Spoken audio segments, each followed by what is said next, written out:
El respeto con Pablo Fuente.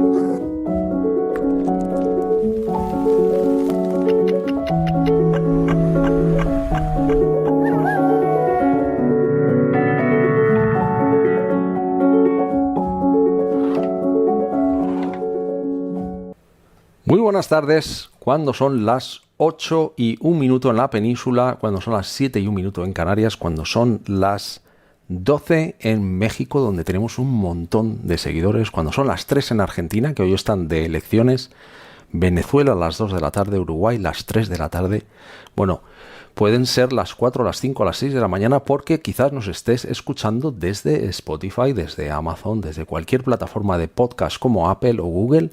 Y bueno, es para mí un auténtico placer tener hoy en el programa a Juan García Bonilla, un joven prodigio en el ámbito de la ingeniería aeroespacial, y bueno, su trayectoria es absolutamente impresionante y muy inspiradora. Es un joven nacido en Linares. Hoy hace 23 años, porque hoy es el cumpleaños. Yo creo que nos escucha, pero ahora se lo diremos. Y Juan, bueno, ha demostrado ser una mente excepcionalmente brillante, y su pasión, su curiosidad le han llevado a alcanzar logros muy notables en el campo de la ciencia con esa edad tan temprana. Y bueno, su viaje, ahora vamos a hablar con él, comenzó en la Universidad Carlos III de Madrid, donde inició sus estudios de ingeniería ya por los 16 años, pero prefiero casi que nos lo cuente él. Muy buenas tardes, Juan García Bonilla, desde Pasadena, en California. ¿Cómo estás? Muy bien, gracias por tenerme. ¿Qué tal, Pablo? Bueno, pues un auténtico honor tenerte en el programa en Radio Respeto. Teníamos una mini charla ahora. Te decía que un programa como este, Juan... Bueno, lo primero de todo, feliz cumpleaños, Juan. Todos los respetables. Muchas gracias. Hoy cumples 23, ¿no? 23 años. Bueno, Me siento viejo ya. bueno, pues imagínate uno con 50, cómo se va sintiendo, porque te van pesando hasta los pómulos, te vas volviendo ya más...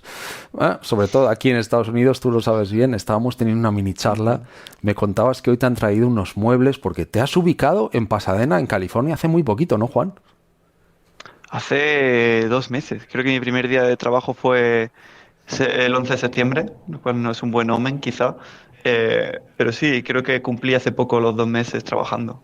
Así que encontré un piso, estaba vacío, tuve que comprar muebles, todo lo que todos hemos vivido, ¿no? Al empezar una vida nueva en un sitio. Sí, sobre todo aquí, que están las cosas absolutamente disparadas, los precios están locos, y encontrar un cuchitril, bueno, pues son miles y miles de dólares. Así que alguien tan joven como tú, me imagino que, no sé, si tú has estado viviendo en Holanda porque estuviste en la Universidad de Delft. Bueno, has estado también en Georgia, ¿no? Si no me... Cuéntanos un poco tu trayectoria, Juan. Tú comienzas en la Universidad de Carlos III, donde inicias tus estudios de ingeniería aeroespacial a los 16. ¿Cómo es eso de empezar una carrera a los 16 años? Pues un poco como todo el mundo empezó una carrera, yo creo. No fue muy diferente. Lo que pasa es que al principio todo el mundo te mira un poco en plan, parece joven. Eh, y era un pelín más joven, un par de años menos. Y la única complicación fue realmente que no pude entrar a las discotecas con mi DNI hasta tercero de carrera o algo así. Pero otra cosa tampoco. Bueno, tu desempeño académico luego te abre las puertas del Instituto de Tecnología en Georgia, en Estados Unidos, donde continúas tu formación en ingeniería aeroespacial y, bueno, también luego hablamos también de las notas que has tenido, porque para llegar donde estás hoy me decías, Pablo, te he visto el polo. Hago así con el dedo. Cuéntanos, vamos si quieres, empezamos desde donde estás hoy en el JPL, en el Jet Propulsion Lab de la NASA, donde has aterrizado hace escasos 3 meses, pero cuéntanos cuál es la trayectoria hasta llegar hasta ahí, Juan. Pues a mí me gusta empezarla en Linares, que es donde tuve el colegio y el instituto. El colegio tuve una experiencia bastante normal. Era un chico de tener buenas notas, pero nada fuera de lo común. Fue un colegio que me encantó cuando estuve allí. Mis padres están muy a gusto con él, el Colegio Europa. Y luego me fui al Instituto Cástulo de Linares, que es un instituto también público. Y ahí fue cuando tenía buenas notas y el orientador académico de nuestro instituto pues estaba muy, muy concienciado con que las personas de altas capacidades era bueno para ellos pasar curso. Entonces nos identificó a mí y a otros compañeros como que podíamos hacer esto. Nos dio suplementos, nos preguntó a los padres, obviamente tuvo no solo un papel, solo acelerar por acelerar, sino como también hubo una evaluación psicológica si era bueno para mí a nivel personal. Mis padres y yo determinamos que nos gustaría y así es como pasamos un curso, nada más. O sea, yo no hice tercero de la ESO, por ejemplo, pasé de segundo a cuarto. Y tuve muchísimo apoyo durante ese paso. Obviamente todos los profesores pusieron de su tiempo libre para darme suplementos. Mi tía, que es profesora de química, pues por las tardes iba a que me enseñase de química. Y bueno, hago el instituto, hago el bachillerato como todo el mundo, voy muy nervioso a la selectividad, la saco bien, suficientemente bien como para entrar a la carrera que quería, que era Ingeniería Aeroespacial en la Carlos III de Madrid. Y allí, bueno, pues empiezo lo que yo creía que iba a ser una carrera normal. Yo no me veía mucho más inteligente que todos los restos de mis compañeros. Al final, yo siempre he sido de los mejores de la clase, obviamente en el instituto, pero cuando vas a Ingeniería Aeroespacial a Madrid te encuentras que todos los que están en tu clase son los mejores de su clase. Entonces, yo dije, bueno, pues aquí soy uno más. Y de muchas maneras era uno más. Al final, a Georgia Tech me dieron la beca para ir, pero también se la dieron a otros compañeros. Creo que de la que los terceros fuimos 25 en mi año, o sea, no era algo muy extraordinario. Juan, cuéntanos, cuando antes nombrabas lo de que eras una persona de alta capacidad. ¿Cómo se identifica un perfil como ese? ¿Hay algún tipo de...? Me imagino que los profesores empiezan a dar cuenta de que tú posiblemente vas más rápido que otros o eres más rápido con los números, o quizás se te hizo algún tipo de test. Antes yo recuerdo cuando estaba yo en la EGB, sí que había test psicológicos, y no sé si se identificó esa alta capacidad a través de un test o fue por observación. Al principio es observación. Nuestro orientador, por lo que pude averiguar, preguntó a los profesores, oye, ¿quién tiene buenas notas en vuestra clase? ¿Quién destaca? ¿Quién os parece inteligente? Y coge un grupo más o menos grande de eso, a lo mejor coge de una clase o un par de clases de 50, 60, 70, a lo mejor coge 10 personas que podrían ser. Y ahí empieza a hacer pues pruebas psicológicas un poco más científicas. Y yo iba 1 hora o media hora a la semana a reunirme con el orientador y él me hacía pruebas de todo tipo. Me decía, dibuja aquí lo que se te ocurra o a ver cuántas palabras se te ocurran que deriven de aquí. Entonces, como que él poco a poco fue haciéndose una idea de qué tipo de inteligencia tenía y cómo de inteligente o de altas capacidades era. O sea, no solo a nivel... Hay muchos tipos de inteligencia, como sabrás, entre ellas sociales, emocionales, y también él quería medir eso porque una gran parte de tu tasa de triunfo escolar no es solamente tus capacidades intelectuales, sino cómo te adaptas al medio, cuántos amigos eres capaz de tener. Entonces, fue un proceso lento, pero muy seguro en ese sentido. No hizo pruebas más científicas y psicológicas. Qué importante. No fue simplemente pasa y ya lo apañaremos. Pero qué importante es que tu instituto, ¿no? Lo has nombrado Instituto de Europa, no sé si es el nombre. El Colegio de Europa, el Instituto Cápsula. Pues qué importante es que tengan ese tipo de protocolos, digamos, para que personas como tú, que pues tienen unas capacidades, digamos, avanzadas respecto a otros, pues se les trate de una manera adecuada para que puedan seguir desarrollándose y que no produzca, porque fíjate, yo he escuchado y he leído muchos artículos sobre personas de altas capacidades que al no ser identificadas y tratadas de diferente manera llegan a aburrirse y llegan incluso a fracasar en lo que son los colegios y los institutos, y que por lo que escuchamos no fue tu caso, así que nos alegramos de aquello.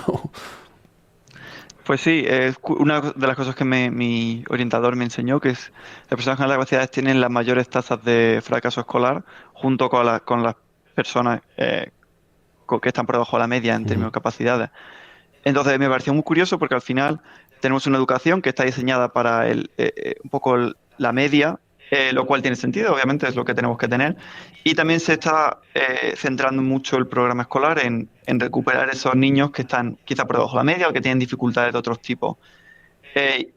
Y como la cantidad de recursos que tenemos en los centros educativos públicos españoles es bastante limitada, parece que hay que centrarse en lo medio, intentar recuperar a lo bajo, y a lo alto un poco como que se dice, bueno, estaría bien si pudiésemos, pero como no tenemos los recursos, vamos un poco, ellos se apañarán. cuando realmente también son personas que tienen mucha probabilidad de fracaso escolar, por lo que tú decías, porque se aburrían, Sí. porque no les llena, porque a lo mejor están en el espectro, entonces su forma de aprender son diferentes de la media. Entonces, entiendo la limitación de recursos, no creo que los profesores sean malvados o unos vagos, pero me gustaría, si pudiese ser, que hubiese más recursos para esa comunidad, porque yo tuve muchísima suerte de caer en un instituto que puso más de lo que debía poner y que gracias a ese programa tan especial pude llegar donde estoy, pero si no, quién sabe. Esa es tu experiencia. Comentabas que cuando llegaste a Georgia, bueno, había más españoles y más gente que había accedido a aquellas becas como tú, un número en las decenas, ¿no? Nombrabas. Y no sé si habéis departido alguna vez sobre este asunto, si su experiencia fue similar, porque nosotros en Radio Respeto hemos tenido a gente del ámbito educativo como Patricia Lodin, como Catherine Lecuyer, que nos decían muchas veces, como tú comentabas, se tiende a hacer la media por abajo, ¿no? Y decir, bueno, pues vamos a que todo el mundo se ecualice, digamos, al nivel más bajo, y eso es una pena. No sé si cuando tú departías con tus compañeros habían tenido experiencias muy parecidas, porque eso querrá decir que habrá más colegios, más institutos con este tipo de protocolos, aunque los recursos, como sabemos, son escasos, y tú lo decías, pero no sé cuál fue su experiencia, si alguna vez habéis hablado de esto. Pues un poco lo que te comentaba, todos los que estuvimos en Georgia Tech, o casi en general en mi ingeniería, todos veníamos de sitios en los que teníamos muy buenas notas y nos esforzábamos poco. Y luego fue cuando llegamos a la carrera y de repente todo el mundo era muy inteligente y no estaba muy acostumbrado a esforzarse tanto. De repente el nivel aumenta muchísimo porque los profesores saben que la gente que viene pues tiene la capacidad de afrontarlo. Entonces, en el momento en el que entramos a la carrera, como que todo el mundo que estaba en ese alto porcentaje, de repente se extiende y ese alto porcentaje pasa a ser la media, las bajas capacidades o las altas capacidades, ¿no? No realmente, porque todo el mundo era muy inteligente y lo sigue siendo, pero como que cuando llegas a un sitio como este te das cuenta de realmente, vale, era muy inteligente cuando estaba en un colegio, en un pueblo, pero ahora que estoy en Madrid con un programa tan complicado, soy en la media con el resto. Entonces, eso habla un poco de cuánto rango se está perdiendo, porque todos estos alumnos que estamos en la carrera y tenemos tanto rango de capacidad de estudio, estábamos todos agrupados en ese un 10 en selectividad o un 10 en tal, y no había diferencia entre nosotros hasta este momento porque la educación secundaria está en un nivel que no puede realmente diferenciar esas capacidades, pero de nuevo lo normal, para eso está la universidad. Había poca dispersión y cuando llegas a la universidad la dispersión se dispara, ¿no? Exacto. Todo el mundo creíamos que éramos los mejores y de repente llegamos a la universidad y vale, de estos 40 que éramos todos el 1 de 10, 20 han suspendido este examen. Entonces dices, uy, de repente hay un reto. ¿Fue tu experiencia, Juan, que el primer año de esa carrera es muy duro? Yo siempre he oído hablar que hacen una especie de criba y que las oportunidades para seguir avanzando, para el segundo, para el tercero, dependen claramente de ese año, que mucha gente se va afuera porque lo hacen muy, muy duro, y que luego no es que las cosas se relajen, pero yo también creo que ese escalón tan alto que hay entre el instituto y la universidad, el primer año te pegan una bofetada enorme y luego ya dices, vale, ya sé de qué va esto. A mí también me ocurrió el primer año, yo creo que suspendí todas menos una en junio y dije, bueno, ¿de qué estamos hablando aquí, no? Pues la Carlos III, he escuchado muchas historias de terror de ese palo de la Politécnica, no por decir que una universidad es peor o otra, pero la Carlos III es un programa un poco diferente porque el número de alumnos que aceptan es más pequeño, el número de plazas que tienen para los cursos segundo, tercero, cuarto es más grande relativo al número de plazas que tienen para primero, y tienen un poco más el enfoque de vamos a intentar que todo el mundo llegue a los 4 años, algo de lo que se enorgullecen, que mientras que la Politécnica a lo mejor acepta 600 y se gradúan 100, la Carlos III a lo mejor acepta 120 y se gradúan 100. Entonces, qué bien. Me parece mucho mejor porque ¿qué necesidad tienes de acoger a 500 alumnos que sabes que no vas a poder enseñar? Sí. Primero, lo pasáis, todo el mundo lo pasa mal, los profesores lo pasan mal porque tienen más estudiantes de lo que necesitarían, la gente pierde tiempo, la gente se desilusiona con la ingeniería cuando podrían ser perfectamente capaces si estuviesen en un sistema que tiene más cariño con las personas, más que simplemente decir, bueno, cogemos 600 y 500 que pierdan 2 años de su vida y nos quedamos con los 100 mejores. Me parece una burrada que la universidad hagan eso y gracias a Dios la Carlos III no era de ese perfil. Qué bien. Por supuesto hay gente que el primer año no lo pasa o que a los 2 años se va, pero es lo más normal del mundo. Al final empezamos un trabajo, nos damos cuenta que no es lo que nos gusta y cambiamos. Claro. Oye, haces ingeniería aeroespacial en la Carlos III, luego, como nos comentabas, te dan una beca para irte al Instituto de Tecnología de Georgia en Estados Unidos. ¿Cómo es ese salto cuando llegas a Estados Unidos? Porque muchas veces tendemos a idealizar el país. A nivel educativo, lo que es el high school, digamos aquí que el bachillerato está considerado, con excepciones, que el nivel tampoco es algo excepcional, pero cuando ya pasamos a college, a universidades, a institutos como el de Tecnología de Georgia, estamos hablando de otra liga. ¿Cuál fue tu experiencia al respecto? Pues queda mal que lo digamos, pero creo que de los 5 españoles del programa de ingeniero espacial que fuimos a Georgia Tech, creo que nuestra media estuvo en 3,9 o algo así. De 0 a 4 es esta media. Sí, o sea, sería como la media a lo mejor del americano era un 3,5 y los españoles que estábamos allí era 3,9. Entonces, dejando ahí... llegamos allí creyendo que iba a ser súper complicado porque bien. Georgia Tech es el instituto de no sé cuánto, pero llegamos allí y nos pareció relativamente fácil comparado con la paliza que nos habían metido en primero y en segundo en España. Qué bien. Sobre todo porque en primero y en segundo en España nos meten mucho la capacidad de estudiar, de fórmulas, de teoría, que quizás no sea lo más adecuado para el mundo real, digamos, el mundo no académico, aunque el mundo académico se valora mucho tener eso. Pero cuando llegamos allí y nos ponen 4 ecuaciones y a los americanos les parece una burrada 4 ecuaciones y nosotros decimos, pero si nosotros hemos tenido que memorizar 30 y derivarlas desde cero, nos parecía facilísimo. A lo mejor éramos peores en otras cosas como los proyectos en equipo, no estábamos tan acostumbrados a trabajar en equipos grandes, esa cosa que tienen tanto los americanos, que es que hablan y parece que lo saben todo. La asertividad que tienen, ¿verdad? Que coges a un chaval de 10 años y se pone a orar y parece que va a ser presidente de los Estados Unidos mañana. Tiene una asertividad Exacto. y una seguridad brutal. Cuando nosotros llegamos a clase y el profesor pregunta cosas y la gente está hablando y está discutiendo entre ellos sobre los temas de la clase, nosotros estábamos impresionados, madre mía, que son súper inteligentes, nosotros no tenemos ni idea de lo que están hablando. Y luego llega el primer examen, nos dan las notas, el examen facilísimo para nosotros, tenemos un 10 todo y los americanos todos llorando porque no lo habían sacado suficientemente bien. Y ahí nos damos cuenta cuando es que los americanos hablan de forma diferente, que aunque nosotros los españoles quizás estamos más reservados. Qué curioso. Aunque nunca lo digamos, parece que los españoles hablamos, somos muy de ser políticos de bar y somos muy de ser entrenadores de fútbol de bar y todo eso, pero creo que lo que se nos inculca a la universidad es que es tan complicado que lo que mejor que puedes hacer es callarte, mirar la pizarra e intentar aprenderlo en tu casa.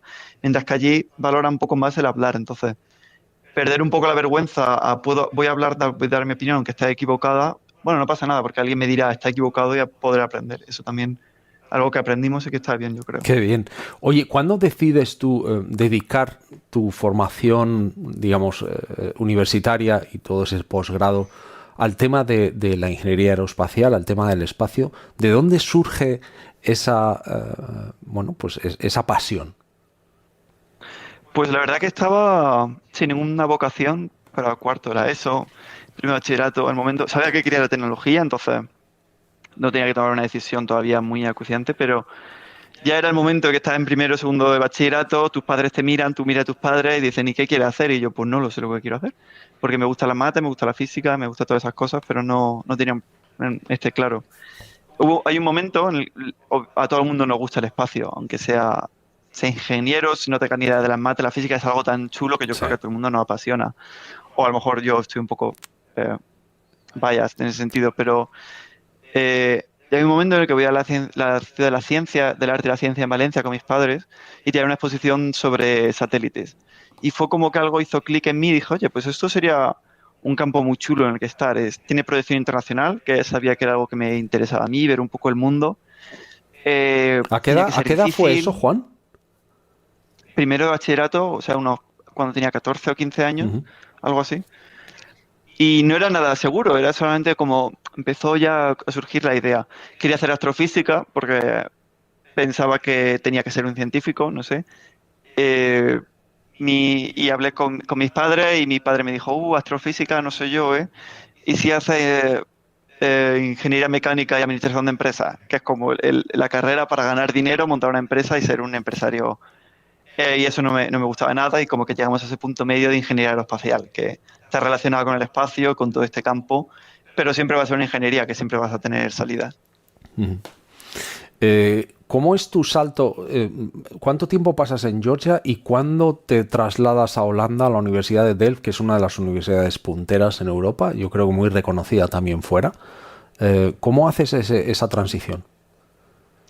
Pues me pilló durante el COVID esa transición, entonces te puedes imaginar que fue caótica como menos. Ujú. Lo que yo iba a hacer era hacer un año en Georgia Tech y hacer cuarto de la carrera en Purdue, en Indiana, Sí. otra universidad americana, y la tenía como alineado ya el intercambio, pero vino el COVID, de repente estaba estudiando en Georgia Tech, de repente me llegó un mensaje del consulado, la embajada, advirtiendo que si no cogéis este avión no podemos garantizar que lo podéis coger otro hasta que organicemos. Entonces fue como dejarlo todo, meterlo todo en la maleta, volver a España y ya veremos qué pasa, ¿no? Como todo el mundo hizo un poco, improvisó.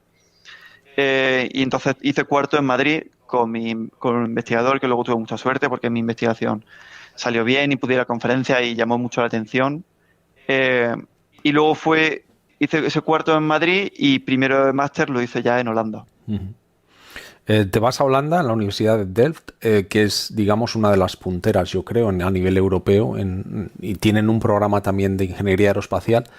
Y bueno, mi hijo está estudiando allí, también tengo amigos que están, que ayer comentabas, ¿no? Quizás el profesor que me decías acaba de jubilar, pero que tiene Ron muchos... Numen, majísimo. Ron Numen, sí, que se ha jubilado, me decías tú, yo no lo sabía recientemente, y cuando visitaba, además te voy a enseñar una foto, mira, tengo una foto por aquí, cuando visitaba hace poco el JPL, donde tú estás Sí. ahora, el Jet Propulsion Lab con nuestro amigo Fernando Avilleira, que todos los respetables le conoceréis. Bueno, pues hace poco estuve allí y me decía, oye, la gente de Delft, porque un amigo de mi hijo me decía, Pablo, ¿cómo puedo hacer para llegar al JPL? Y me decía, todo pasa por el profesor Numen, así que tiene que gestionarlo él. Y ahora que se ha jubilado, me imagino que habrá otras formas. Pero ¿cómo llegas? Primero, cuéntanos qué es el Jet Propulsion Lab, que es de donde estás ahora trabajando. ¿Qué es y cómo llegas hasta ahí? ¿Qué significa? ¿Qué significa esa? Yo creo que un paso en tu carrera importantísimo, ¿no? Desde luego, probablemente es lo que vaya a definir mi carrera en el futuro, ya sea si me quedo o me acabo trasladando a otro sitio, siempre voy a tener eso de que estaba en el Jet Propulsion Lab a nivel personal y profesional. El Jet Propulsion Lab es un centro un poco único en el entorno, en el ecosistema de la NASA, porque es un centro relativamente independiente, está gestionado por la Universidad de Caltech, pero estamos financiados casi al 100% por la NASA. Entonces, la NASA emite como quiere hacer un proyecto, tiene financiación para un proyecto y emite lo que es como contratos para que las empresas y los centros de investigación que sale como a concurso, básicamente. Entonces, JPL es uno de esos centros que suele ganar los concursos relacionados con robótica. Nosotros nos especializamos en la exploración espacial robótica. Si quieres mandar humanos al espacio, vas a Houston, por ejemplo, o vas a otros centros que saben más sobre vuelos humanos. Y lo que hacemos nosotros, JPL trabajan alrededor de 6.500 personas en JPL. Es impresionante. Algo menos. Primero, cuando yo llegué allí, la cantidad de edificios que hay, que dices, esto es impresionante, ¿no? Y vas acudiendo a uno, a otro, a otro, a otro, y cuando preguntas, me decía Fernando, somos más de 6.000 personas aquí. Exacto, es como una pequeña ciudad Sí. en la que todo el mundo que está en esa ciudad son científicos, ingenieros, son mente brillante y todo el mundo está trabajando por el mismo objetivo, que es la exploración espacial. Entonces es como una pequeña sociedad, estamos además perdidos en un campus en las montañas de San Gabriel, como tú Precioso sabes. el sitio, ¿eh? Es impresionante. Precioso. Una de las cosas que poca gente sabe de JPL, y es una de las curiosidades que a mí más me gustó aprender, es que como estamos en las montañas de San Gabriel y estamos un poco alejados de todo, hay muchísimos animales por el campus, hasta el punto de que día sí, día no, literalmente te encuentras un grupo de ciervos caminando por mitad de la plaza central del campo, porque están muy acostumbrados las personas, sabemos que no le hacemos daño y tenemos muchos jardines que están siempre cuidados, siempre verdes para que ellos coman. Entonces estás con el móvil yendo de una reunión a otra, como ocupado sin mirar y de repente se te cruza por aquí un ciervo. Y no sé, es muy raro. Es como estar en un pequeño universo en el que todos estamos interesados en lo mismo, todos estamos muy apasionados por las mismas cosas, científicos, ingenieros. Es un milagro que un centro como así exista en el mundo y un milagro para mí es poder estar en él. Una de las cosas, Juan, que creo que has nombrado, antes de llegar al Jet Propulsion Lab, tú has, no sé si antes, como es una cosa tan reciente, tiene que haber sido antes, ¿no? Pero tu curiosidad te ha llevado también a contribuir en el ámbito académico bueno, leía un capítulo de un libro que se llama Assessing a Mars Agreement Including Human Settlements, que me lo he leído, tu capítulo, que tú exploras la intersección, ¿no?, entre los derechos humanos, los asentamientos espaciales y, bueno, pues un área que yo creo que cada vez es más relevante por la participación de empresas privadas en la exploración espacial. Ayer mismo estábamos viendo, mi amigo Guillermo León y yo, en directo el lanzamiento del Starship, que fue impresionante. Pero tú has hecho, bueno, esa participación en ese libro y luego otro tipo de challenge que luego vamos a hablar. ¿Cuán importante es la curiosidad? Porque cuando yo leía ese artículo, digo, Dios mío, o sea, ¿qué nivel de conciencia hay que tener para estar pensando sobre los derechos humanos en un mundo marciano, ¿no? Bueno, mi padre es abogado, es siempre es un mundo que me ha interesado, aunque fuese de la periferia. Y también soy una persona que cree mucho en el progreso científico público, por alguna manera, sino por el progreso por la ciencia. Es algo que me atrae mucho del espacio, que hasta este momento, quizás hasta los últimos 10 años, siempre ha sido un campo en el que lo público ha brillado y ha sido el referente.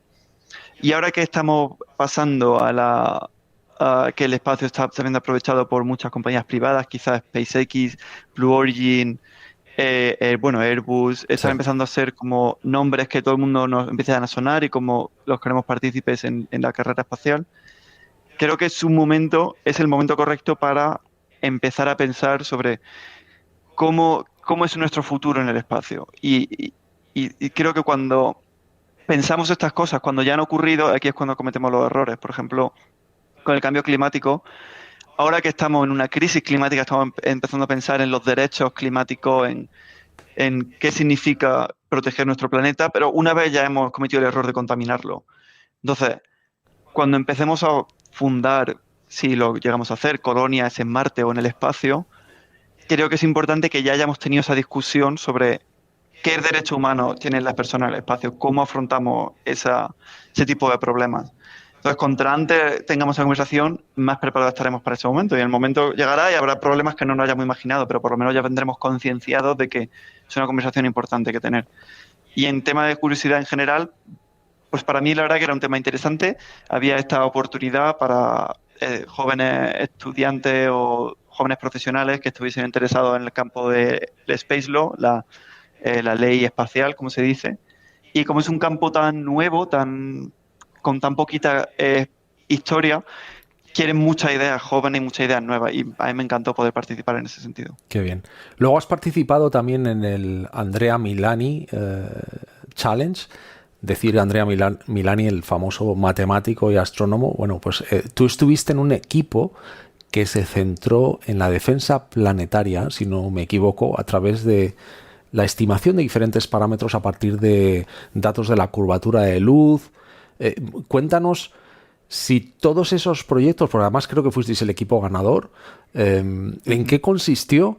Y si luego todo eso te ha ayudado a llegar al JPL. Quiero que nos cuentes cómo fue ese proceso de selección, porque creo que fue un proceso de selección largo, duro, y que luego nos cuentes lo que estás haciendo en el JPL. Pero cuéntanos un poco más sobre ese Andrea Milani Challenge y en qué consistió. Pues este era un programa sobre defensa planetaria, la defensa planetaria, para el que no lo sepa, sobre cómo prever que un asteroide potencialmente con peligro de extinción para el ser humano golpee la Tierra, o si la golpea, minimizar el daño. Y eso tiene muchos campos, desde minimizar el daño hasta observar asteroides para preverlo y interceptarlo lo antes posible. Una de las misiones que relacionadas con la defensa planetaria es DART, como como algunos de tus oyentes Sí, seguro que saben, sí, que sí. fue como una nave que impactó con uno de los asteroides en un sistema binario que giraba uno en torno al otro. Entonces, el impacto lo que hizo fue desplazar un asteroide ligeramente con respecto al otro y lo que queríamos era medir cuánto había sido ese impacto, cuánto se había desplazado, porque nosotros creemos que tenemos ciertas capacidades de desplazamiento, pero si luego resulta que no son verdad, quizá una misión que tengamos que lanzar por una emergencia no llegue tan lejos como queríamos que llegase. Entonces, nuestro reto era, vale, imaginaros que eh, ya ha sido el impacto y ahora tenemos estos dos asteroides que están orbitando uno en torno al otro, pero de manera diferente a como lo estaban haciendo antes. Como a partir mm, de instrumentos, de datos que recogen instrumentos, podemos determinar cómo ha cambiado esa órbita, cuáles son los nuevos parámetros de la órbita. Y era un poco a través de eso, lo que has comentado, estimación de parámetros y cosas así. Ujú. ¿Cómo es tu proceso de selección del JPL? ¿Cuándo tú dices, oye, yo quiero llegar allí? ¿Y cómo es todo ese proceso? Tú envías tu currículum, me imagino que ellos tienen acceso a estos trabajos académicos de los que estábamos hablando ahora, aparte de tus notas, pero ¿cómo se produce todo eso? Pues es complicado porque yo empecé con un programa de práctica a través que Habías se llama estado antes, JBSRP. es cierto. Exacto. O sea, yo la verdad que tuve mucha suerte porque hay un programa de práctica que se llama JBSRP, que es un programa en el que tú contactas con un investigador del Jet Propulsion Laboratory y le dices, oye, tengo financiación propia, vosotros no me tenéis que dar dinero y mi habilidad es encajar un poco con tu proyecto. ¿Qué tal si voy y te ayudo? Es un poco el concepto. Y mandé muchos correos, creo que mandé como 30 correos. Al final eh, me respondieron solo como 5 y realmente encajaba como con 2. Tuve 2 entrevistas y luego de una de esas entrevistas llegó la oferta de decir, vale, pues venga, me encajas, vente para estos 5 o 6 meses. Y durante esos 5 o 6 meses estuve trabajando en el equipo. Ellos me dieron unas tareas que no me interesaban mucho, así que las completé y les propuse hacer mis propios proyectos dentro del equipo. Ellos lo que hacemos, bueno, es el equipo en el que estoy trabajando ahora y tenemos un software. Entonces, ellos tenían como una cierta lista de cosas en las que se podía mejorar el software y a mí me apetecía trabajar en otra manera de mejorar el software que ellos no habían pensado, entonces les propuse eso y me dijeron, vale, si eres un estudiante de prácticas con vuestra propia financiación, tú haz lo que quieras. Si lo peor que puede pasar es que al final de las prácticas no nos valga lo que has hecho Claro. y lo descartemos. Entonces, en ese sentido, tenía mucha libertad. Aproveché mi libertad para desmontar el software de arriba abajo y intentar meter mano todo lo que pude.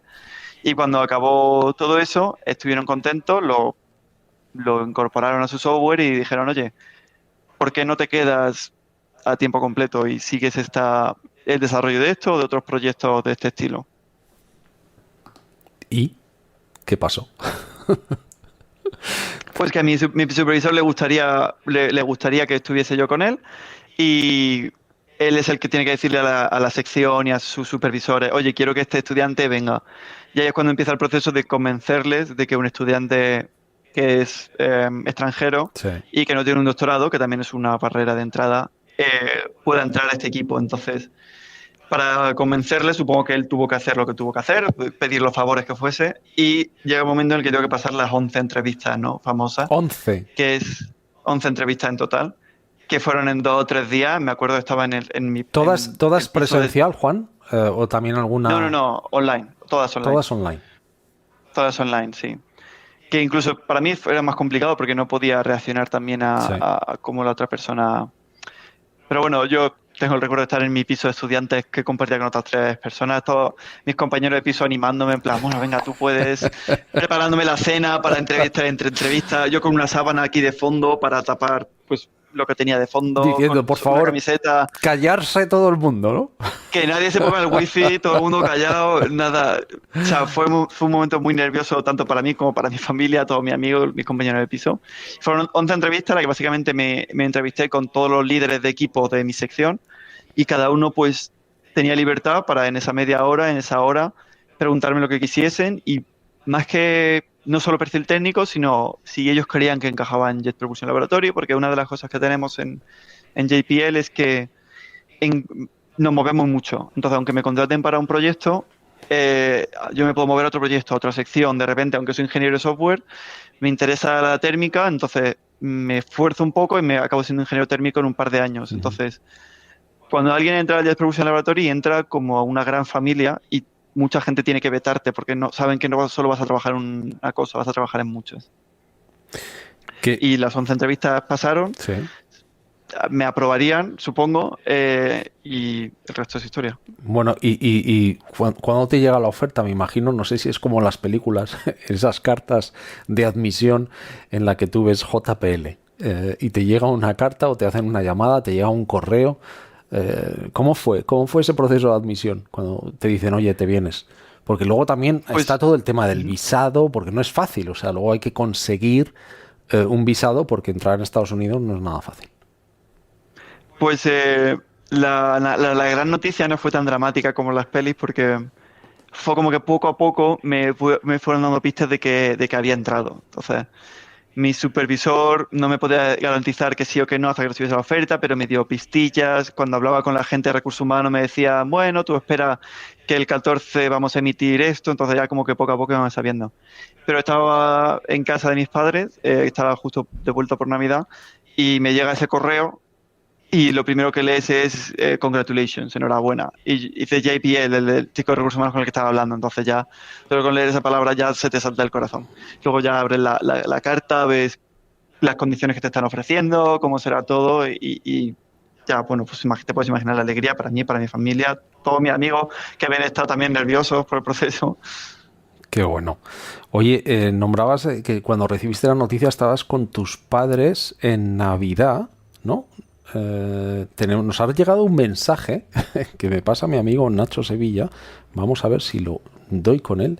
Nos pregunta tu tía Antonia, que nos está viendo en directo, que dice: Juan, ¿vas a venir finalmente en Navidad? Esta es la típica pregunta que no te la hicieron en la entrevista del JPL, pero que es dura. Porque a ver ahora cómo a ver cómo sales. Antonia, yo le estoy metiendo caña, para que vuele en Navidad. Que esté todo el mundo tranquilo en España, que ya tengo los vuelos cogidos del 23 al 3. Del 23 de diciembre al 3 de... No, del 22 de diciembre al 3 de enero. Que he tenido que contar los días de vacaciones como he podido, sacando unos de aquí, pidiendo otros de aquí, cogiendo un día personal y para poder tener suficiente para estar en casa. Es que tenemos poquísimos días aquí. La gente cuando nos llama, oye, hay un puente, nosotros estamos todo el día aquí pringados, tenemos muy poquitas vacaciones. Cuéntanos, Juan, ¿qué es lo que estás haciendo ahora? Porque nos contabas que cuando una vez entras en el JPL puedes estar de ingeniero de software, pero luego puedes pasar a hacer otro tipo de trabajos. ¿Cuáles son los proyectos en los que estás involucrado actualmente y cómo se alinean esos con tus pasiones y tus intereses previos? Pues además estamos trabajando, mi equipo en general, en un robot que se llama EELS, que es como una serpiente que va a ir a una luna que tiene la superficie cubierta en hielo, entonces como para moverse a través del hielo tiene como unos tornillos que interactúan con el suelo para moverse, es un proyecto muy chulo. También hay... Son chulísimos. No sé cómo estas cosas se le ocurren a los científicos. Esto es lo típico que a un científico se le ocurre, oye, queremos medir esto. ¿Y si ponemos una serpiente con un tornillo? Y el trabajo del ingeniero llevar un poco esa idea tan loca a la realidad. Tú sabes, es una mecánica muy chula. Qué bueno. Tú sabes lo que más me alucinó a mí de la visita que nos hizo Fernando Villeira. Bueno, lo primero de todo, me alucinó el proceso tan riguroso que es solamente que te dejen entrar allí. Porque tienes que hacer un background check que tarda semanas. Porque claro, estás accediendo a un sitio en el que hay gente trabajando con proyectos que pueden ser muy confidenciales y bueno, primero analizan en profundidad quién eres y tienes en todo momento a la persona que te ha invitado de escolta, digamos, ¿no? En este caso Fernanda Villeira, pero comentaba sobre ese robot que va a desplazarse por el hielo y recuerdo que Fernando me dijo, oye, te voy a llevar a la simulación de Marte, del campo marciano que tenemos aquí en el JPL. El Mars Yard, sí le llaman. Oye, sí. Una especie como de campiña, una especie de descampado donde había numerosas piedras, algunas falsas también, porque simulan rocas marcianas, y luego están esos dos hangares, dos garajes, y me dice Fernando, Pablo, has tenido mucha suerte porque he hablado con el responsable y nos va a abrir el garaje para que veas el rover, que tienen un rover que no sé si lo has llegado a ver, duplicado, tal cual el que está ahora mismo en Marte, y nos lo enseñó en detalle y aluciné, ¿no? Pero una de las cosas que me llamó la atención en este proyecto en el que estás trabajando ahora de esta serpiente, me imagino que también hay muchas sinergias entre el trabajo que han hecho ellos, aunque sean campos distintos, superficies distintas, pero todo ese aprendizaje que tendréis alguna forma de compartir todo eso, ¿no? Es todo ese conocimiento. Pues como está organizado JPL es una manera muy interesante, que se lo llama en formato de matriz, en el que como que las columnas y las filas son tus habilidades técnicas, entonces ahí está, por ejemplo, el grupo de visión, el grupo de terrenos, un grupo de control, grupo así, digamos. Gente que se le da muy bien hacer una cosa. Y luego en las columnas están los proyectos. Entonces, un proyecto para el rover de Marte, el proyecto para el rover, yo qué sé, para Venus, un globo aerostático, cosas así. Entonces, lo que hacemos es que una misma persona que está en un equipo de control trabaja en un proyecto para Marte y trabaja en un proyecto para Venus. Entonces, no hay un equipo que trabaja en Marte, sino que hay un equipo que se le da bien el control y hace el control para Marte, para Venus y tal. Entonces, es muy natural que la información y la experiencia fluya de un proyecto a otro porque hay un ingeniero que está trabajando en dos proyectos a la vez o todos los ingenieros que están trabajando en control, todos están en el mismo grupo y tienen reuniones semanales. Entonces, no se pierde el conocimiento de un proyecto a otro porque los ingenieros son como transversales a los proyectos. Qué bueno. Oye, nos dice Amparo Bea Martínez, porque hay mucha gente conectada, y nos van llegando mensajes y me dice, oyendo a este chico me hace confiar mejor en el futuro y me doy cuenta de que no está todo perdido y que tenemos jóvenes muy valiosos. Lo malo es que los mejores se van de España viendo el futuro que tienen. Esto es un tema muy recurrente, Juan, sobre todo el talento que tiene que salir de España por las oportunidades, por diferentes, pues diferentes circunstancias, y tú eres un ejemplo de ello. ¿Qué opinas al respecto? Creo que, para empezar, somos muy catastrofistas con el talento joven que hay en España.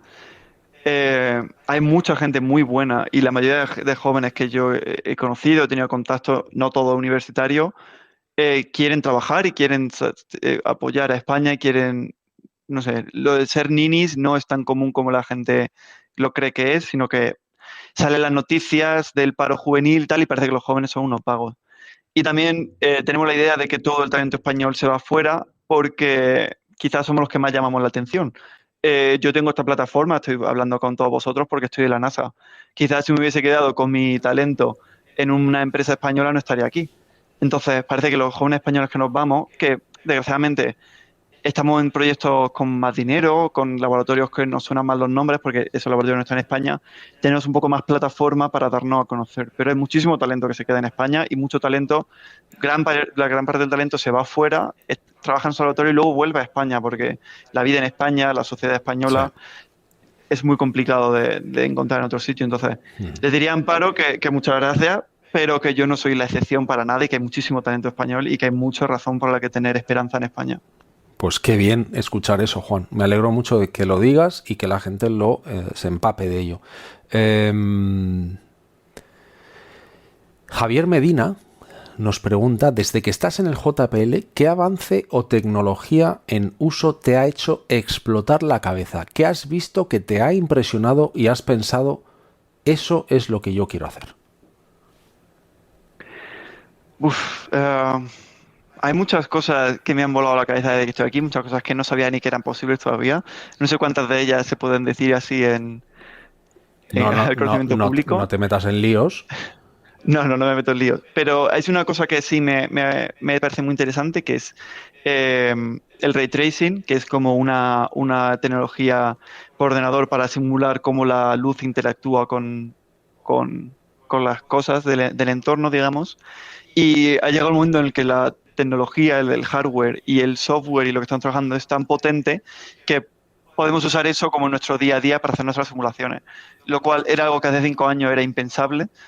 Me acuerdo yo trabajar en proyectos de investigación hace un par de años en los que se hablaba de esto como algo muy complicado, muy costoso, mientras que ahora aquí es el orden del día. Y otra cosa que me ha impresionado mucho y que eso todo el mundo puede experimentarlo es la inteligencia artificial. ChatGPT es un ejemplo que todo el mundo puede vivir y experimentar en su ordenador, pero lo que se está haciendo en el campo científico con la inteligencia artificial y el machine learning te volaría la cabeza.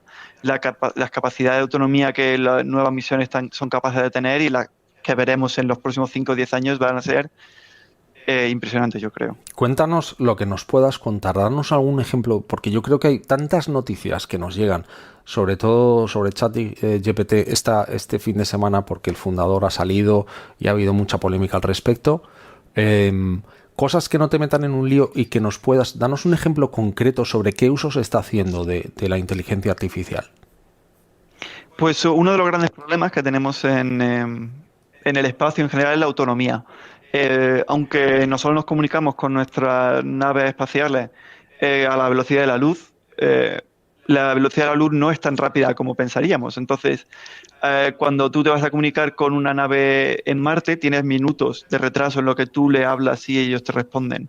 Y si ya estás pensando en misiones fuera de Marte, que Marte es nuestro vecino, estás pensando en misiones a Saturno, estás hablando de retraso muy grande. Entonces, si hay una crisis, hay un momento crítico en la misión en la que necesitas responder rápidamente, no puedes realmente confiar en volver a la Tierra para hablar. O es algo que retrasa mucho nuestras misiones, porque cuando los rovers ahora exploran Marte, avanzan 5 metros y analizan el entorno y como que preguntan no a España, a el mundo, a la Tierra, oye, ¿qué hago ahora? Nosotros pensamos qué vamos a hacer ahora y le decimos, vale, avanza estos 5 metros. Y así vamos poco a poco de un lado a otro.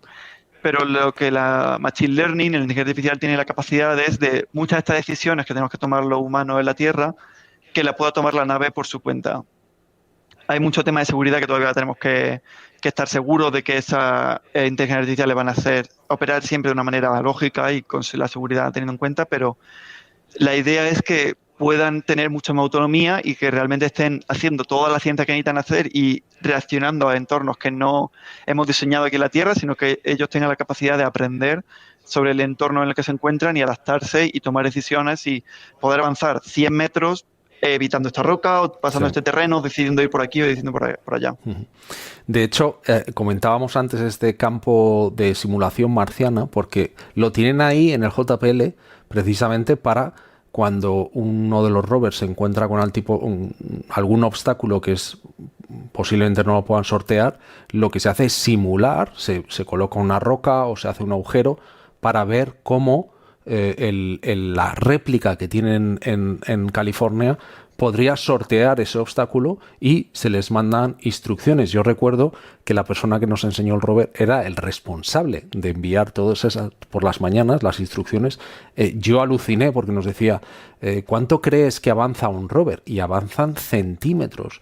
Y luego, para transmitir, hacen fotografías, vídeos en alta definición, pero claro, pueden transmitir muy pocos bits directamente. Lo que sí esperan a que pasen por la órbita, que esos datos se transmiten, los recogen, nos lo envían y decía, tú tienes que tener en cuenta y depende también de cuál es la posición de la Tierra respecto a Marte, pero estamos hablando de hasta 22 minutos, ¿no? de retraso.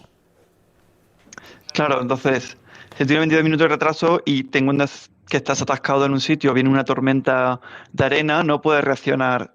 Tú no puedes reaccionar. O el caso más crítico muchas de las misiones espaciales es el momento en el que entras a la atmósfera. Entrar a la atmósfera es cuestión de minutos y tú no puedes decirle a la nave qué hacer en ese momento, porque en el momento en el que la señal te ha llegado, has decidido algo y has vuelto, la nave ya está estampada, lleva horas estampada en el suelo. Entonces, ahí son situaciones en las que necesitamos autonomía y la autonomía llega un momento en el que la autonomía que podemos programar con programación clásica está limitada. Necesitamos inteligencia artificial para adaptarse a situaciones que no podíamos ni prever desde la Tierra. Y idealmente, en un futuro, ese Mars Yard, lo que tú decías, ese descampado con rocas rojas, quizás no nos haga falta porque hayamos desarrollado una capacidad tan buena que hacerlo en físico no nos aporta nada que una inteligencia artificial con simulación por ordenador no sepa ya. Entonces, no creo que estemos tan lejos de ese momento, lo cual es una revolución tecnológica no solo en el espacio, sino en todo nuestro ámbito de la vida que vamos a tener la suerte o quizás la desdicha, depende de cómo la afrontemos, de vivir. Nos pregunta Kingra, dice, ¿no crees que es peligroso dejar en manos de una inteligencia artificial decisiones tan importantes? Lo es muy peligroso, sobre todo porque la inteligencia artificial con la que estamos acostumbrados o que se están desarrollando, muchas no tienen la seguridad como incorporada dentro de ella. Mucho del trabajo que se está haciendo para la ingeniería aeroespacial y la inteligencia artificial es cómo asegurarse, tener como garantías matemáticas de que las decisiones que vas a tomar no sean locuras y siempre tengan un mínimo de seguridad. Pero si lo piensas, una inteligencia artificial está imitando la inteligencia humana y los humanos también podemos fallar. Entonces, si asumes que la inteligencia artificial en el momento va a llegar a ser como la inteligencia humana, quizá en 5, 10, 20 años, una inteligencia artificial no toma decisiones más peligrosas o menos peligrosas que los humanos, porque nosotros también podemos fallar igual que la inteligencia artificial. Entonces, es una realidad con la que nos vamos a tener que acostumbrar, que es que la inteligencia artificial va a empezar a tomar decisiones por nosotros.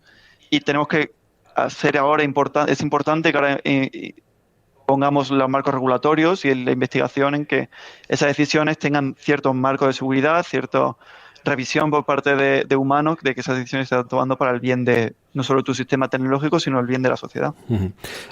Juan, nos hablabas de todos los proyectos en los que estás involucrado. Nuestro querido Guillermo León, que es una de las personas que más sabe sobre la carrera espacial, sobre todo lo que está ocurriendo ahora tanto en la NASA como en JPL, como en empresas privadas, un verdadero espacio trastornado, como se dice por ahí, nos pregunta, ¿te has planteado convertirte en astronauta alguna vez?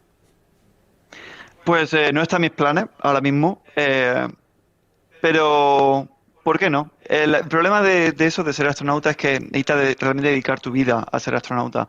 Tienes que tener una capacidad física, una capacidad mental, una entereza, pasar muchas pruebas, lo cual no es algo en lo que yo estoy ahora mismo concentrado en realizar. Pero no lo sé, tampoco te diría que va a acabar en la NASA hace 4 años, así que si en 6 años estoy en un programa de astronautas no me lo tengáis mucho en cuenta, es simplemente que voy descubriendo lo que me gusta con el tiempo. Bueno, Juan, hablábamos de JPL, hablábamos de la carrera espacial, hablábamos de un programa que quiero presentarle al público, que lo voy a presentar, yo creo que algunos lo han visto. Juan, esto va a ser un spin-off de Radio El Respeto. Vamos a poner el tráiler porque el próximo domingo vamos a lanzar el primer episodio de Órbita Infinita. Espero que os guste. T-minus 10, 9, 8, 7, 6, 5. All 3 engines up and burning. 2, 1, 0, and lift off.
Bueno, pues ahí tenéis el adelanto, el primer programa que, vamos a bajar esto, se va a emitir el domingo que viene y que vamos a empezar, como no podía ser de otra forma, hablando sobre el programa Apolo, desde sus comienzos hasta, bueno, pues la gente dice, el hombre llegó a la luna y nunca hemos vuelto, ¿no? Pues hemos vuelto 6 veces, señores, y vamos a contarlo todo. Pero Juan, ¿cuál es tu visión sobre la carrera espacial, sobre esas empresas privadas? ¿Cuál es tu perspectiva sobre la evolución actual de la carrera espacial? por un lado, me parece que es como la conclusión obvia y quizás lo que deberíamos estar contentos de que el sector privado esté alcanzando el espacio, porque eso significa que es un sector maduro y que va a tener más dinero. Pero por otra parte me da un poco de pena porque se ha perdido ese sentimiento de que el espacio es algo para unirnos a todos, algo en lo que es, bueno, la Agencia Espacial Internacional es uno de esos primeros proyectos que Estados Unidos y Rusia como que se dieron la mano después de la Guerra Fría, durante la Guerra Fría. Entonces, quizá eso se está perdiendo, esa voluntad de trabajar juntos por el gran reto del espacio, por la competitividad de un sector privado. Vamos a perder la Estación Espacial Internacional dentro de poco.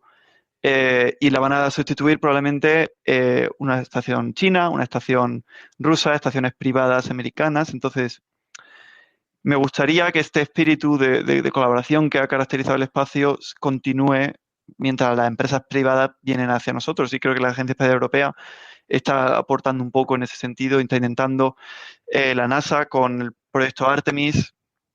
Es un poco... quizás no es ideal, como está invitando a otros programas a colaborar, pero por lo menos está haciendo el esfuerzo de traer otros programas y JPL está trabajando con la Agencia Espacial India, con la ESA, obviamente. Sí. Entonces, por alguna parte es triste, pero por otra parte me parece que es algo inevitable y dentro de lo inevitable me parece que no lo estamos haciendo un mal trabajo, intentar que ese espíritu de colaboración continúe. Uh-huh. ¿Cuál crees que son los mayores desafíos y oportunidades de esa colaboración entre el sector privado y agencias como la NASA o la ESA? Es complicado porque vivimos en un sistema capitalista, especialmente Estados Unidos y Europa, y al final lo que prima para estas empresas, SpaceX, Blue Origin, Airbus, es el interés económico. Ellos lo que quieren es tener una empresa que haga dinero.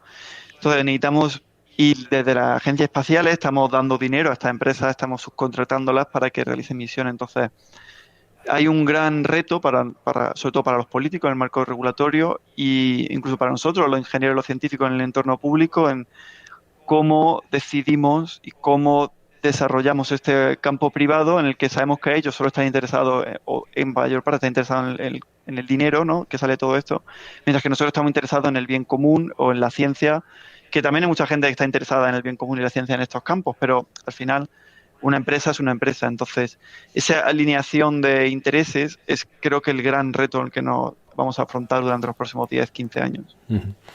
Lo que pasa es que se necesitan uno a otro, ¿no? Es como una especie de simbiosis que parece que es difícil, ¿no? Como comentabas tú, en un mundo de capitalismo exacerbado, que uno subsista sin el otro. Entonces hay que encontrar una especie de equilibrio para que, bueno, pues por un lado no se pierda eso que comentabas tú, ¿no?, que es la gran esencia, lo que nos une, con intereses puramente privados y el seguimiento de agendas muy concretas. Juan, nos dice Asier Bartes, vamos a ponerlo aquí, Bader Presley, nos dice: ¿cree un ingeniero aeroespacial, en este caso Juan, en la vida extraterrestre? Depende de lo que considere vida. Sinceramente creo que dentro de nuestra galaxia hay bacterias, hay como las formas primigenias de la vida, pero la realidad es que si hubiese una civilización de nuestro nivel o más evolución en el futuro, deberíamos haberla detectado hasta ahora, ¿no? Entonces, creo que somos de las pocas, quizá la única inteligencia, de la única civilización que hay en la galaxia.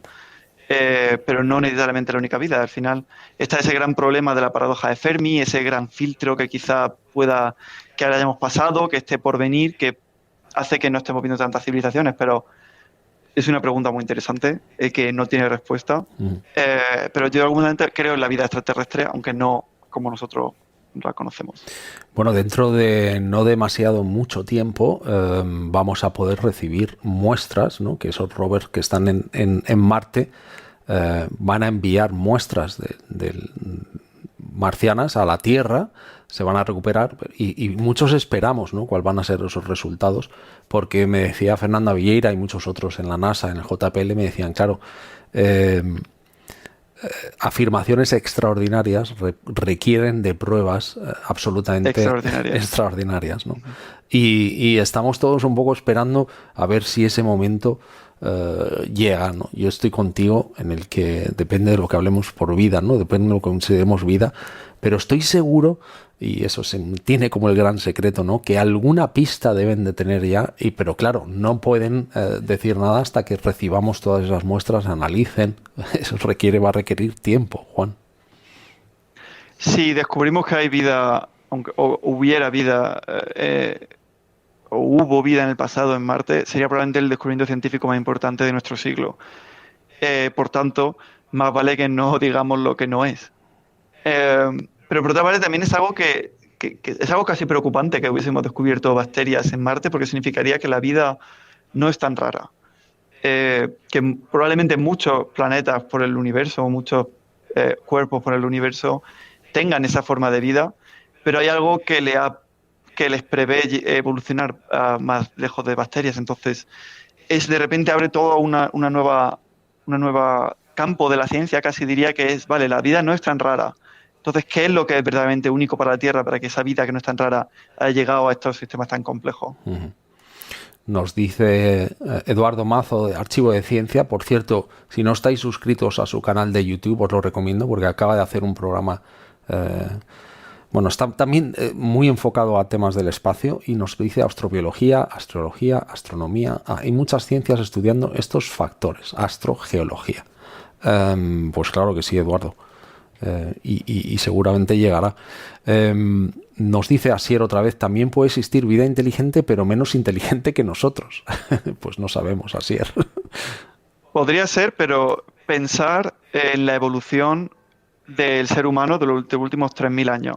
De los últimos 3.000 años hemos pasado de tener herramientas de hierro, de acero, lo más evolucionado, a de repente estar en el universo mandando señales ahí fuera. Y pensar con el acelerado ritmo de evolución que tenemos, ¿dónde llegaremos en 100 años, en 1.000 años, en 2.000 años? Y la realidad es que 5.000 años en el gran esquema del universo son nada, es un suspiro. Entonces, si hay una inteligencia menos inteligente, o sea, un pelín menos inteligente que nosotros, lo más probable es que 5.000 años no es tanto, o sea, sería muchísima casualidad de que estuviésemos justo un pelín por debajo.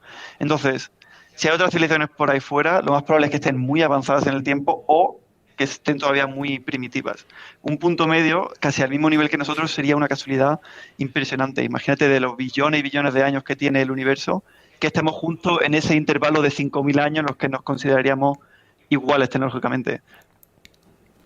Nos decía Jesús López, cuando Asier decía también puede existir vida inteligente pero menos inteligente que nosotros, decía Jesús menos que nosotros, y a colación de eso menos que nosotros, antes has hecho un comentario, Juan. Me gustaría preguntarte, porque has nombrado el tema del cambio climático. Hemos vivido, sobre todo a través de, yo creo que se ha exacerbado mucho con la pandemia, con la COVID, todo el movimiento que se ha producido, y esto es un tema muy polémico, sobre el tema de los antivacunas, el tema del cambio climático, porque el JPL donde tú trabajas, Juan, dedica muchísimos esfuerzos a analizar, a estudiar, y cuando uno va allí, que es mi caso, ¿no? y estás sentado con gente que dedica su vida, su inteligencia, todo su esfuerzo a entender un problema que es muy real, y luego escuchas, ¿cuál es tu reacción, ¿no? Cuando escuchas a tanta gente decir, esto es un cuento, el cuento de la lechera, y tienes la oportunidad de ir ahí y sentarte con esa gente que dedica su vida a ello? Sobre lo que has dicho al principio, sobre que JPL le dedica mucho esfuerzo a estudiar el cambio climático, siempre decimos aquí que nuestro planeta favorito en el sistema solar es la Tierra, y es el que más nos esforzamos en aprender. Con respecto a este tipo de teorías conspiranoicas, es un poco en general, es esa ciencia alternativa, las antivacunas, el terraplanismo, que es fundamentalmente lo diferente, es lo mismo, el cambio climático. Lo que primero te sale es la respuesta de Buzz Aldrin, ¿no? Que es este astronauta, sí, que es famoso porque cuando alguien le dijo que la Tierra era plana, se giró y le dio un puñetazo. Porque todo el esfuerzo, no queremos hacerlo, pero todo el esfuerzo que ponemos, toda nuestra vida, y el esfuerzo de muchísima gente, muchísimo dinero, es para solucionar estos problemas o para descubrir más sobre la Tierra, que de repente venga alguien y de forma tan absoluta te diga algo así, pues lo primero que te sale es luchar contra ellos, ¿no? Pero también creo que desde la comunidad científica, desde la educación, es un problema que de cierta manera hemos fallado nosotros, porque estas son personas que tienen intereses, fundamentalmente tienen curiosidad y tienen intereses científicos, es un poco el tema de nuestro podcast hoy. Son gente que no se toman lo que le dicen y se lo toman a ciencia cierta, sino como que se han ido y han investigado por su cuenta. Lo que les falla son que no tienen las herramientas y la educación para investigar de forma correcta, digamos. Cuando a ti te dicen el cambio climático, o sea, yo no sé que el cambio climático existe porque yo personalmente lo haya investigado, pero me lo han dicho ciertas fuentes que yo respeto y cuando he tenido curiosidad he podido investigarlo y he llegado a, cuando he leído un post en Reddit sobre que el cambio climático no es cierto, he dicho, vale, ¿cuáles son sus fuentes? Y he visto que sus fuentes no son verídicas de ninguna manera. Entonces, toda esa curiosidad que tenemos los seres humanos y esa rebeldía de no creernos lo que nos dicen, es algo muy bueno, es lo que está basado en la ciencia.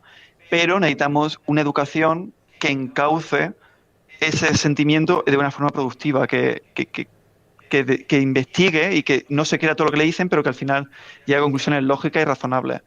La realidad es lo contrario, es que se está usando esta curiosidad que tiene el ser humano para alinear a gente en políticas que no tienen nada que ver con el cambio climático, tienen que ver con intereses políticos o intereses capitalistas, pero el cambio climático o la negación del cambio climático se usa porque la industria del carbono quiere seguir contaminando y ganando dinero. Entonces, son gente con la que se ha jugado y que fundamentalmente no hay nada que esté malo con ella, pero que necesitamos educarles y mejorar nuestra educación. Y tender un poco la mano en ese sentido. Sí, sobre todo tú nombrabas, ¿no? ¿Cuáles son tus fuentes? ¿Qué es lo que has leído tú, ¿no? Yo siempre invito a la gente de lo que va precisamente este programa, a ser curioso, a ir un poco más allá y decir, bueno, ¿qué hay detrás de todo esto? Comparte. Yo me acuerdo que tuve una conversación interesantísima con Fernando. El día después de la visita estuve cenando en su casa y tuvimos una de esas charlas en la que podíamos tener diferentes puntos de vista sobre ciertas cosas, pero fue una charla productiva en la que los dos crecimos, yo creo, porque compartíamos puntos de vista distintos y a mí me abrió también todavía más puertas de esa curiosidad que yo creo que es la que nos debería mover a todos para decir, oye, pues voy a leer sobre lo que me dices, porque no he estudiado nunca eso, no he leído nada de eso, ¿no? Este programa que va sobre la curiosidad, tenemos muchísimas preguntas, Juan, sobre, cosas, consejos, ¿no?, que le darías tú a la gente sobre tu experiencia, todo lo que has hecho. ¿Qué consejos pueden ser de gran valor para aquellos que buscan seguir un camino similar al tuyo? No estoy seguro de cuántos de tus oyentes quieren escuchar consejos de alguien de 23 años que no tiene mucha idea de la vida. Yo me apunto. Para mí, una de las pocas cosas que he aprendido es que hay pocas veces que algo que lo que te esfuerza no tenga una recompensa a largo plazo. Y es algo que cuando estaba en la universidad me apuntaba a estos retos, escribía estos capítulos de los libros, me apuntaba a un equipo de cohetería amateur y muchas de esas cosas nunca llegaron a nada. El challenge de Andrea Milani, pues conocía gente interesante, pero nunca me llevó a nada inmediatamente, no me ofrecieron un trabajo por eso. O, no sé, el capítulo en el que tú mencionabas, pues yo lo publiqué, me gustó mucho, tengo el libro, fue un orgullo para mí, pero no llegó nada inmediatamente. Uh-huh. O lo mismo con la cohetería, yo pasaba mucho tiempo en ese equipo de cohetería involucrándome porque era mi hobby y mis padres decían, ¿pero sigues con eso? Y yo, pues sí, pero porque me entretiene, no por notas ni por nada. Y luego resulta que cuando voy a hacer las prácticas en JPL necesitan un perfil de programación que justo es el perfil que había estudiado cuando estaba en este equipo de cohetería. O cuando estoy investigando en Colorado, me doy cuenta de que uno de los estudiantes que está en Colorado es chico con el que estaba en el programa de Andrea Milani. O lo que tú comentabas sobre sobre los derechos humanos fue el tema de conversación que tuve con una de las personas que me entrevistó para JPL. Se dio cuenta que había publicado esto y estuvimos hablando durante 20 minutos sobre esto y nos dimos cuenta que estábamos muy alineados. Fíjate. Entonces, muchas veces nos cuesta dar más esfuerzo del que se requiere de nosotros, pero muchas veces merece la pena y no todo tiene por qué ser por dinero puramente. Aquí no estoy diciendo que la gente trabaje 12 horas al día. Nuestras jornadas laborales y nuestra división en trabajo, y es importante que se nos pague todas las horas que trabajamos, pero hacer voluntariado, expandir nuestra curiosidad, hacer un curso extra, aunque parezca que no va a llevarnos a nada, al final puede que nos abra puertas, puede que nos, no sé, que nos haga curiosos, que nos lleve a sitios que ni siquiera esperamos dónde estar. Entonces, esa es una de las cosas que he aprendido, que muy poco esfuerzo que he puesto en mi vida al final ha sido para nada. Siempre me ha llevado a algo. Has hecho un comentario, ¿a quién le interesa la opinión de un chaval de 23 años? Te decía que a mí, porque hemos hecho un programa con Vania de la Fuente sobre el edadismo, y el edadismo mucha gente piensa que es solamente con personas mayores que llegan a una edad en las que, bueno, pues ya no sirven para trabajar, ¿no? Como me pasa a mí, o como me pasó a mí en España, que con 50 años no me llamaba nadie, ¿no? Pero también ocurre con chavales de 22 o 23 años como tú, que dicen, pero ¿qué sabrá qué sabrá Juan de la vida, ¿no? Pues Juan, bueno, creo que seguimos en directo, que hemos tenido un pequeño corte. Sabes que en Estados Unidos el tema de la energía es un poco raro, ¿no? Que aquí nos va la luz cada 2x3. Te decía que el tema de la curiosidad, ese artículo, ¿cómo te ayudó para luego pasar aquella entrevista, ¿no? Ese artículo que escribiste para ese libro, o cómo puede ser un viaje, ¿no? Yo recuerdo como mis hijos, siendo muy pequeños y que han viajado por muchos sitios conmigo, yo les decía, esto algún día te servirá. Y en entrevistas y de trabajo y en, bueno, pues en procesos de admisión, todas esas experiencias les han servido. Así que fíjate que el ser curioso, el ir, oye, pues ¿por qué no? Voy a visitar este pueblo, voy a preguntar a este paisano. Nunca sabes a dónde te va a llevar, así que me encanta que hayas compartido esa anécdota con nosotros. Juan, ¿hay algún proyecto futuro o área de investigación que te entusiasme especialmente, que quieras compartir con la audiencia? Cosas que digas, algo más a corto plazo. Pues la verdad que mis intereses quizás no son tan relevantes. Lo que a mí me interesa es crear software de simulación eficiente. Es un poco lo que estoy ahora mismo centrado.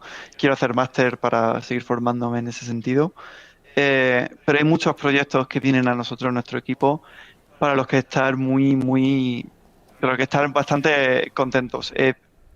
Viene el siguiente gran programa de la NASA, es Artemis, esa vuelta a la Luna, y tenemos trabajo en ese sentido de qué rover podemos usar a la Luna, qué hábitat podremos usar a la Luna. Y otra de las cosas que nosotros en JPL siempre tenemos mucho cariño son los proyectos de rover en Marte. Y como sabrás, el rover que hay ahora mismo está coleccionando muestras de ciencia y las está simplemente cogiendo estas muestras y dejándolas como en capsulitas en el suelo marciano. Sí. Y vamos a hacer otra misión que vaya y recoja esas muestras y las lance hacia una órbita marciana y luego de la órbita marciana. Entonces, qué chulo que sea un proyecto de tantas misiones, tantos años, que generaciones de ingenieros, básicamente, porque desde los que empezaron a diseñar esta misión hasta los que realmente reciban esa muestra y las puedan analizar, van a pasar generaciones de ingenieros, o sea, 10, 15, 20 años. Estamos un poco en ese punto medio y estamos viendo qué sistemas van a poder coger estas muestras. Me gustaría hablar más de qué opciones tenemos, pero no, ahora mismo es un poco mucha incertidumbre porque también la financiación del gobierno estadounidense está un poco en el aire. Pero estamos año de elecciones ahora y eso conlleva muchas cosas. Exacto. Y para la NASA, desgraciadamente, sí, que es la mayor parte de su dinero depende del Congreso. Si el Congreso quiere de repente rebajar el presupuesto 20%, ¿qué hacemos? Nos miramos todos unos a otros y decimos, 20%, ¿qué proyectos dejamos? Es una decisión muy dura. Juan, comenzábamos este programa, nos contabas cómo tú habías escogido esta carrera por una visita a la Ciudad de las Artes y las Ciencias en Valencia. Cómo algo allí despertó la curiosidad por este campo, el que ahora te dedicas. Yo recuerdo en la visita en el Kennedy Space Center en Florida, de cómo había astronautas impartiendo charlas en persona con centenares de niños sentados, y cómo, creo que lo he contado alguna vez en los programas, ese astronauta y esos, bueno, pues voluntarios, ¿no?, que conocen muy bien la carrera espacial, mirando a los ojos de los niños les decían, vosotros sois los siguientes los que vais a ir allí, vosotros sois el futuro de toda esta carrera espacial. ¿Qué importante es eso, Juan? Creo que es importante para cualquier campo de la ciencia y del arte pero especialmente para la ingeniería espacial. O sea, estamos hablando de proyectos que se lanzan o se empiezan a diseñar y cuando vuelven a la Tierra, cuando han cogido las muestras que querían tomar, han pasado 30 años, 40 años. Es locura, tenemos que planear mucho a larga distancia. Entonces, parte de ese planear a larga distancia es asegurarse de que hay una nueva generación de ingenieros, una nueva generación de científicos, una nueva generación de humanos que están interesados en el espacio, porque nosotros como ingenieros y científicos no vamos a llegar muy lejos si no tenemos el apoyo de la sociedad en general, que nos tiene que dar parte de sus impuestos y creer que la investigación y que la exploración del espacio es algo que deberíamos explorar. Entonces, una gran parte de nuestro trabajo como ingenieros y científicos y en JPL es instruir a las nuevas generaciones y comunicar nuestra ciencia. La comunicación de ciencia es súper importante y en ese sentido, Pablo, tú estás contribuyendo en que ese campus de 6.000 personas que está perdido en las montañas de San Gabriel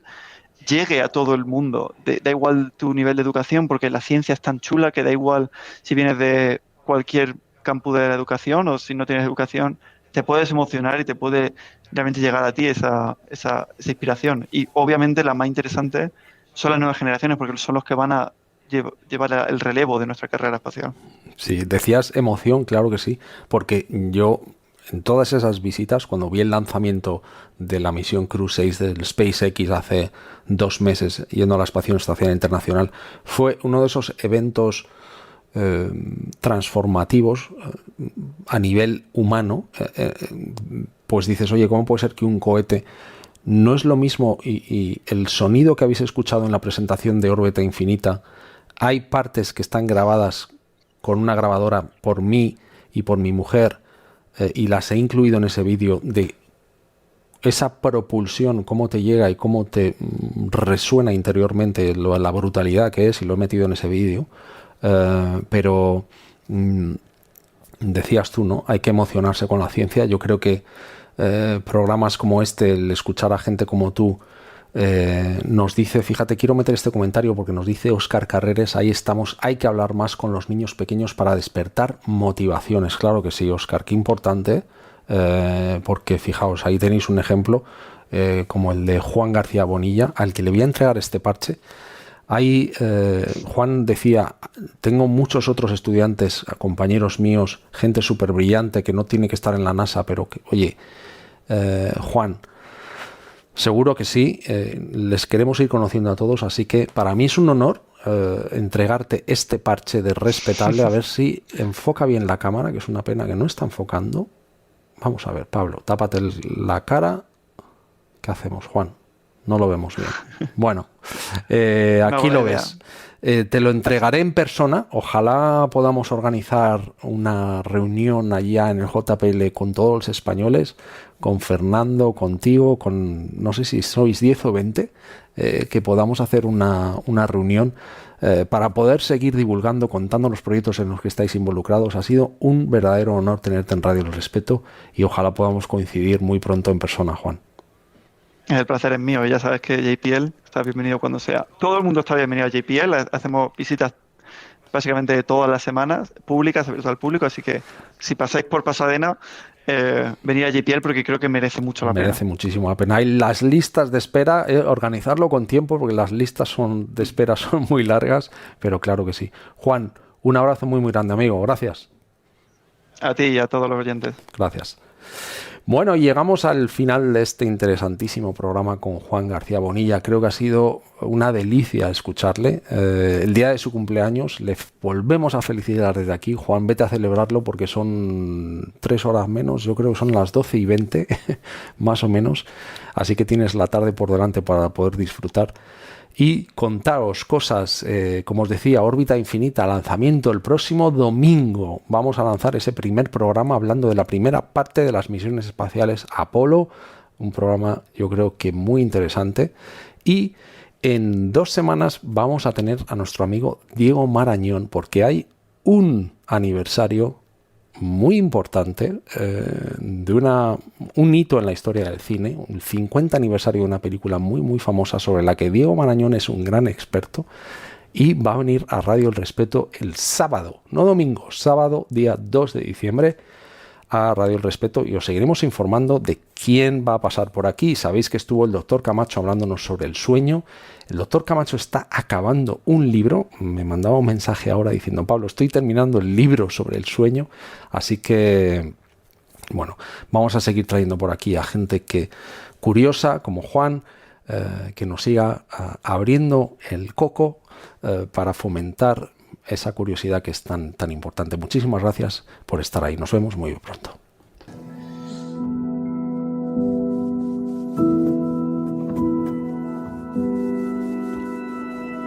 An ocean, a cave, a dream that no one could save, a shelter, a whole act, a light that died with the night.